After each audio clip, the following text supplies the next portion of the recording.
ये बात है करीबन 1860 ईस्वी की, जब एक साधारण व्यक्ति दोपहर के वक्त पहाड़ की वादी में घूम रहा था। अचानक वादियों पर घूमते हुई एक ऐसी जगह पर पहुंचा जहां की कोई भी चीज आम जगह से बिल्कुल अलग थी। उसने ऐसा महल भी देखा जो पूरी तरीके से सोने का बना था।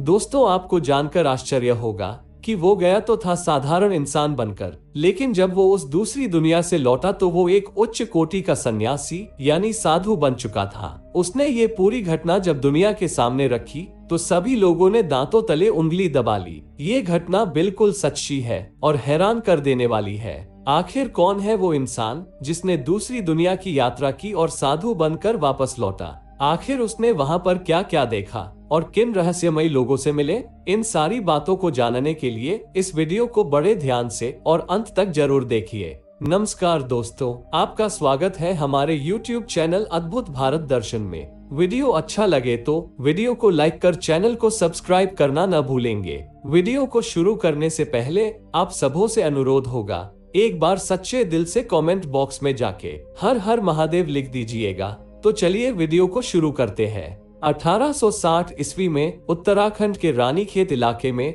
एक युवक का ट्रांसफर हुआ। उस वक्त भारत पर अंग्रेजों का राज था। उस युवक को जब भी अपने काम से थोड़ी फुर्सत मिलती तो वो पहाड़ों की सैर पर निकल पड़ता। उसने कई लोगों से सुन रखा था कि इन पहाड़ों पर रहस्यमयी साधु तपस्या में लीन रहते हैं और जिनकी उम्र कई हजारों साल से भी अधिक है। अपनी रोजमर्रा की ऑफिस की काम को निपटा कर वो युवक हर रोज की तरह पहाड़ों की सैर पर दोपहर के वक्त निकल पड़ा। लेकिन वो यह नहीं जानता था कि आज का सैर उसके लिए यादगार साबित होने वाला है।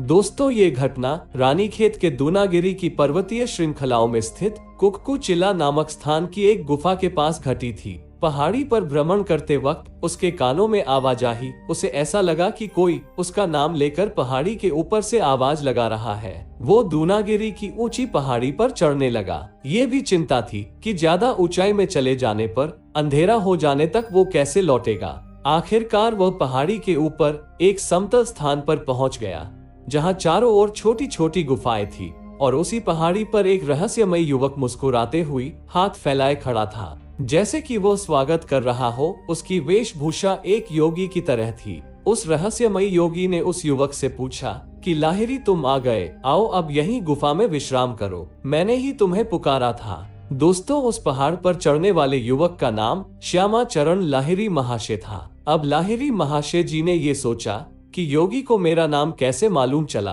क्योंकि आज से पहले न तो मैं इनसे मिला और न ही कभी इसे देखा था। वो एक साफ सुथरी गुफा थी जिसके ऊपर कुछ ऊनी कंबल और कमंडल रखी थी। उस रहस्यमयी योगी ने एक कंबल की ओर संकेत करते हुए उनसे पूछा कि क्या तुम इस आसन को पहचानते हो? लाहिरी महाशय बोले, मैं नहीं जानता, अब मुझे वापस जाना है, नहीं तो रात हो जाएगी, कल सुबह ऑफिस में बहुत काम भी है। उनकी बात सुनकर उस रहस्यमयी साधु उत्तर दिया कि ऑफिस को तुम्हारे लिए यहाँ पर लाया गया है, न कि तुमको ऑफिस के लिए। लाहिरी महाशय इस बात को समझ नहीं पाए और पूछा कि इसका मतलब क्या है। योगी ने कहा कि तुम्हें जो ट्रांसफर ऑर्डर मिला था रानीखेत आने का, वो मैंने ही अपनी योग शक्ति से तुम्हारे अधिकारी के मन में ये बात डाली थी कि तुम्हारा ट्रांसफर रानीखेत में कर दिया जाए। योगी ने श्यामाचरण लाहिरी से पूछा कि क्या ये गुफा तुम्हें पहचान में आ रही है? लाहिरी महाशय हद बुद्धि उग्र मौन होके खड़े थे। अब वो रहस्यमयी योगी लाहिरी जी के पास आए और उनकी कपाल पर अपने हाथों से स्पर्श के साथ मृदु आघात किया। उसकी इसी चुंबकीय स्पर्श से जैसी मस्तिष्क में एक अद्भुत प्रवाह तरंगे उत्पन्न हो गए और उन्हें बहुत कुछ याद आने लगा। पूर्व जन्म की सारी मधुर स्मृतियां जागृत हो उठी।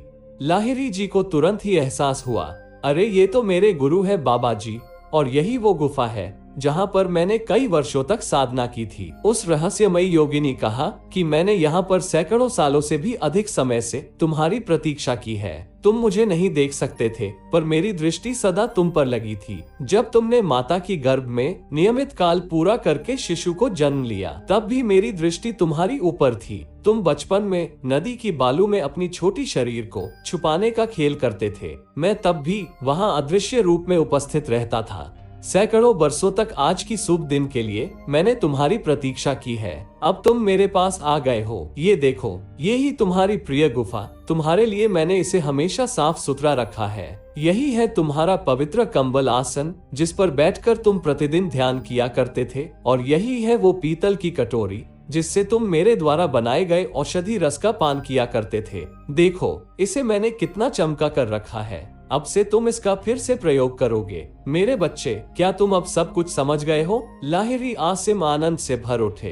बाबा ने अब एक पात्र में रखी तेल को पीने और फिर नदी के किनारे लेट जाने का आदेश दिया। इस ठंडी पानी जगत में रात गहराने लगी थी, पर बाबा के आदेश के बाद तेल पान कर जैसी उनके शरीर की अलौली में एक सुखद ऊष्मा फैली लगी थी। चारों ओर अंधकार में शीत लहर उससे टकरा रही थी। वो नदी की चट्टान के किनारे पर लेटे थे। आसपास की निर्जन वन प्रति से ओम की गर्जना सुनाई दे रही थी, पर वो भय मुक्त था। फिर किसी के आने की पदचाप सुनाई दी तो उनका ध्यान भंग हुआ। देखा तो रात्रि के उस अंधकार में किसी ने उन्हें सहारा देकर खड़ा किया और कुछ वस्त्र दिए। फिर वो बोला, आओ मेरे साथ, गुरुदेव तुम्हारी प्रतीक्षा में है।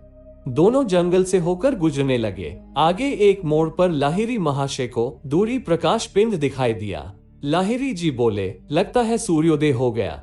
फिर किसी ने कहा, नहीं, अभी तो अर्धरात्रि है। वो जो प्रकाश दिखाई दे रहा है, उसकी रचना महाअवतार बाबा जी ने की है। वही तुम्हें क्रिया योग की दिशा मिलेगी। फिर कुछ देर बाद लाहिरी महाशय को महाअवतार बाबूजी की एक ध्वनि सुनाई देती है, जागो श्यामचरण, तुम्हारी सारी भौतिक शिक्षाएं सदा सदा के लिए मिटने जा रही है। संसार में अशांति बढ़ रही है। क्रिया योग के माध्यम से असंख्य भक्तों को आध्यात्मिक शांति प्रदान करने के लिए तुम्हें चुना गया है। वो लोग जो पारिवारिक बंधनों और सांसारिक कर्तव्य से दबे हैं, ऐसे गृहस्थ जनों को तुम क्रिया योग का ज्ञान पाकर एक नई आशा की प्राप्ति होगी। अब से तुम ये बोध कराओगे कि योग की सर्वोच्च उपलब्धियां घरेलू जिम्मेदारी को निर्वाह करते हुए गृहस्थ के द्वारा भी प्राप्त की जा सकती है। महाअवतार बाबा जी ने लाहिरी महाशय के सामने एक स्वर्ण महल यानी सोने का महल प्रकट किया और कहा कि तुमने अपनी पिछले जन्म में हिमालय की पहाड़ पर एक सोने की महल की कल्पना की थी